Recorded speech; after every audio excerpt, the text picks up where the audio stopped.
Hi everyone, Stepan here. Today I would like to address another question I've been getting many times over the years. How do you create an optimal training routine you can actually stick to? I've divided the routine into 6 areas, and I think as we go from number 1 to number 6, the numbers that come up first are going to be the most important ones. So let's start. Firstly, what's your weakest area? If you're serious about chess improvement and if you want to create a training routine, we can assume that you are. The easiest way to improve is to figure out what the weakest area of your chess is. Now, doing that may seem complicated, but it's actually fairly easy. Take 100 games you've played. They could be over-the-board games or online games, depending on where you play.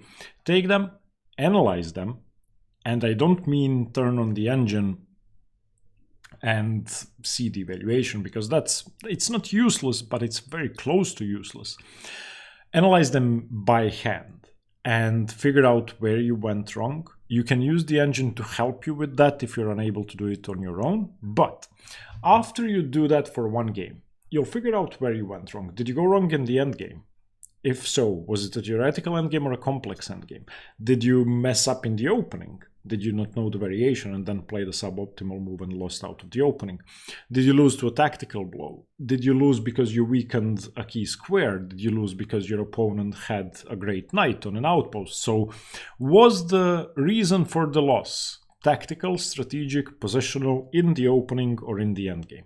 And then what you do, when you do that for 100 games, you'll have enough data to do statistical analysis. Personally, 70% of my games, my losses are decided because of a tactical oversight or a miscalculation or failed visualization. So I would say that 70% of my losses are tactical in nature.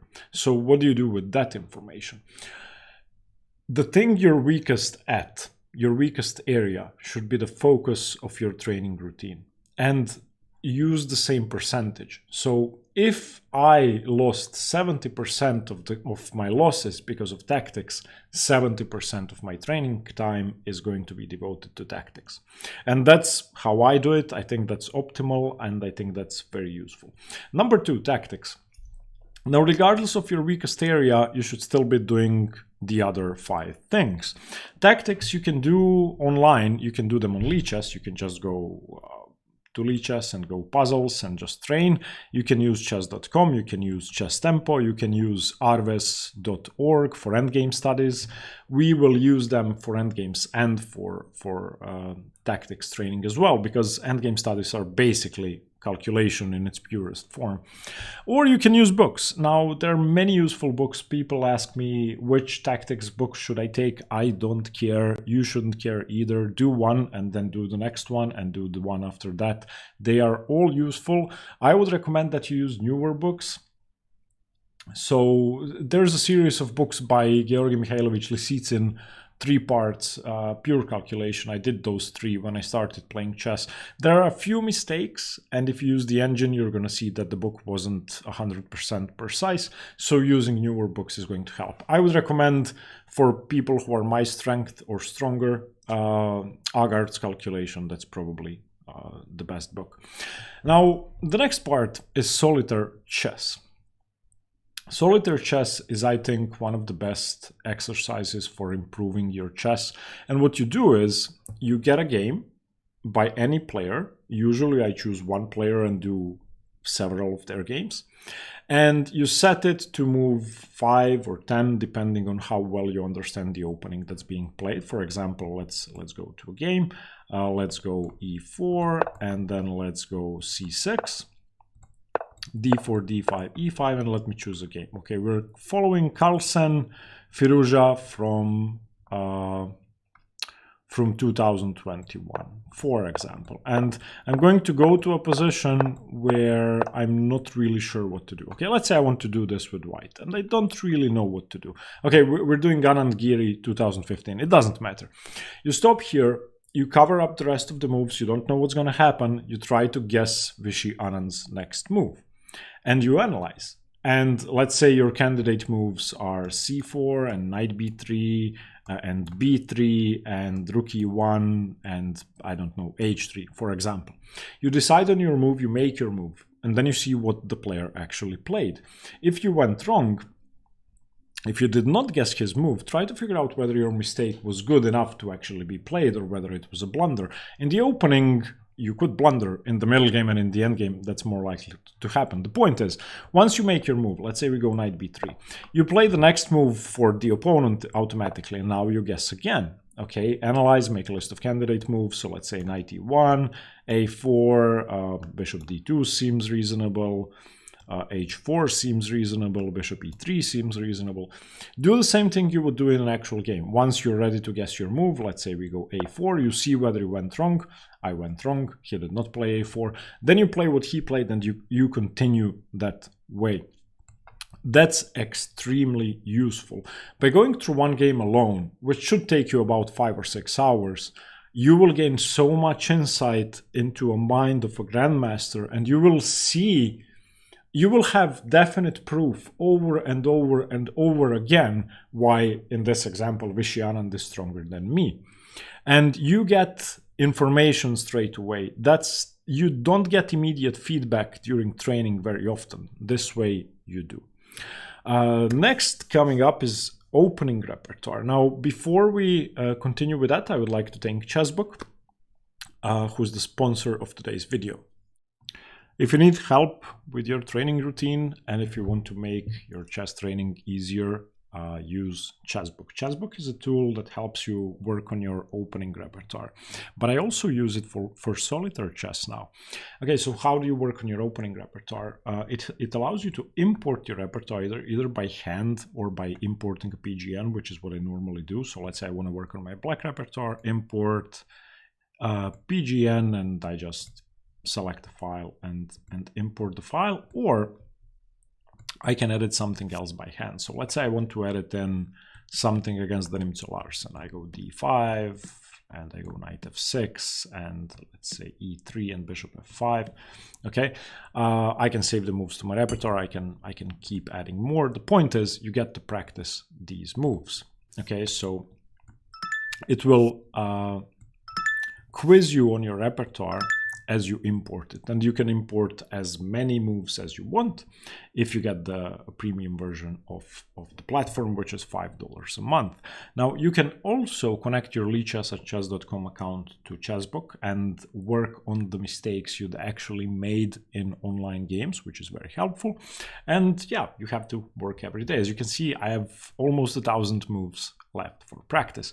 Now, solitaire chess is an important part of our training routine, and Chessbook is actually a great way to do it. I used to do it with a notebook, a book, and an actual board, but Chessbook gives you 1 game per day, which is actually from your repertoire. This is Gordievsky Cruz. Let's see. I have no idea what this is going to be because my black repertoire is a lot of things. So let's see.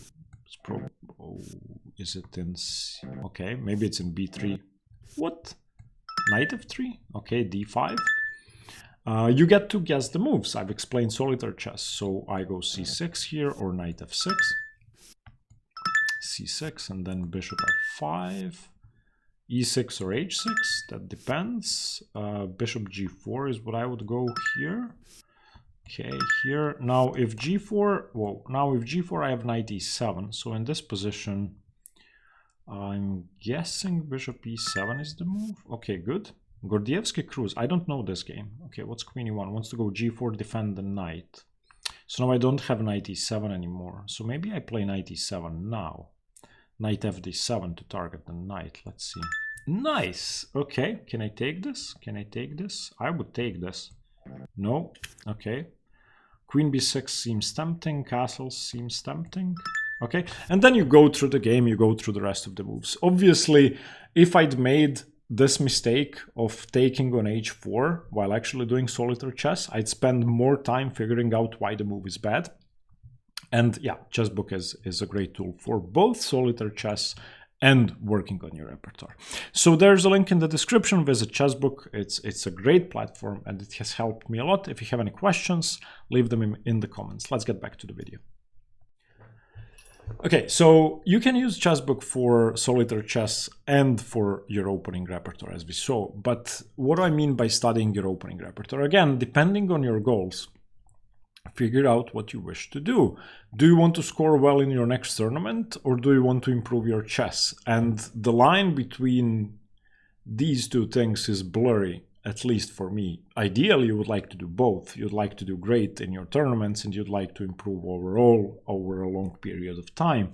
So I would say that studying your repertoire should be 5 to 10% of your study time. Ideally, choose repertoire, stick to it, learn it well, and use solitaire chess to improve on your repertoire. That is by far the best way to get better at your repertoire once you know the basics. But don't mess up the basics. As for opening books, I would say you can do without them. There are so many resources online. You can use Lichess or ChessBase or opening courses, which are free, to get you through the basics, to give you the skeleton of what you should be studying. And you can fill in all the gaps by actually playing games and analyzing games. Now, of course, before a very important tournament, spend more time and learn in more depth. And as you play tournaments, as you prepare for specific games, you're going to get better at that automatically. I found that the biggest progress I'd ever made on my repertoire was during tournaments, because you're forced to delve into a position deeply, and you're forced to learn it, because otherwise you're going to mess up, especially if you experiment. Now I play e4, d4, and c4 with white now. I play knight f6 and d5 with black against d4, and against e4 I no longer only play the Caro-Kann. So every game I have to firstly decide what to play based on my opponent's games, and then I have to prepare some detailed lines. So I would say if you're a tournament player, if you have the basics all set, you can prepare during a tournament. Okay, next part, endgames. And this is something that's finite, and I believe everybody should do what I'm about to tell you to cover the basics. Get an endgame book. It could be Keres, it could be De La Villa, it could be Dvoretsky, it could be Jakob Agard's endgame play, it could be any endgame book. The point is, any endgame book is going to teach you the basics. You have to know king and pawn endgames, and you have to know all of it. You have to know the opposition, whether it's 5, 3, or 1 squares apart. You have to know diagonal opposition. You have to know triangulation. You have to know king and 2 versus king. You have to know whether rook and h versus king and h versus king is a draw. You just have to know those basics. The same goes for the Lucina, the Philidor. You have to know how to build a bridge. You have to know distant or rook on the wrong side. You have to know the basic endgames. So just take one book, it doesn't matter which book, go through the basics, and the easiest way to do them is to play them out against somebody. It could be an engine. Don't just read the book, that's nothing. Play them out until you're sure. For example, knight and bishop checkmate. Reading about it, no, play it out. Set it up on Lichess, play the strongest engine 50 times in a row, and you'll be able to checkmate with bishop and knight blindfold. And do that for all the simple endgames. Once you did that, my advice would be arves.org for endgame studies and complex endgames from actual games. Take a strong endgame player like Magnus Carlsen. Take 50 of his games that went past move 60. Set them to move 40 and do the rest of the game. Analyze the rest of the game. It's most likely going to be an endgame. If you do that, you will use your knowledge of theoretical endgames and basic endgames to improve at practical endgames. I think that's the best way to do it. Cover the basic endgames and theoretical endgames with one book, just one, any book. And then move on to complex endgames by studying games of a strong grandmaster. It doesn't have to be Carlsen, it could be Capablanca, or Botvinnik, or Petrosyan, or it could be Nakamura. I don't care. You shouldn't care either. They all play all complex endgames well. Just take one player or several players, take their games and analyze. Now, finally, reading. Reading is an important part, but it's not as important as the other 5 parts. Reading is theoretical knowledge, and rating is usually increased by improving your skill or skills. So you don't build or improve a skill by reading. Theory and practice are not the same thing. So if you do read a book, and I think you should use an actual board, and you should try to tire yourself out by questioning what the author wrote, and by actually going over the analysis and going deeper and branching out outside of what the author said. How many times have you read a page in a chess book and the guy says something and you had a different idea, and then you go, okay, I wanted to play bishop b5, but this is okay, and then you move on to the next one? No. Why did you want to play bishop b5? What's wrong with bishop b5? Maybe he isn't going to explain that. You have to figure it out on your own. That's the only way to improve. That means that in a real game, you'd have played bishop b5. Maybe it's a straight up blunder. Maybe it's better than what the author suggests. Figure it out. Maybe your move was bad, maybe it was great. Either way, you're going to learn something. So I say, if you're going to read books, read them that way. Question everything. Not to debate with the author, but to get better at thinking during a game. Okay, now as for your time, as I said, weakest area should be the same percentage of the mistakes that were made in the game. So I made tactical mistakes in 70% of my losses, so tactics are going to be 70% of my study time. If you don't understand the end game and you're great at tactics, then do it in reverse. Tactics should be 10% and end games should be 70%. It's very individual.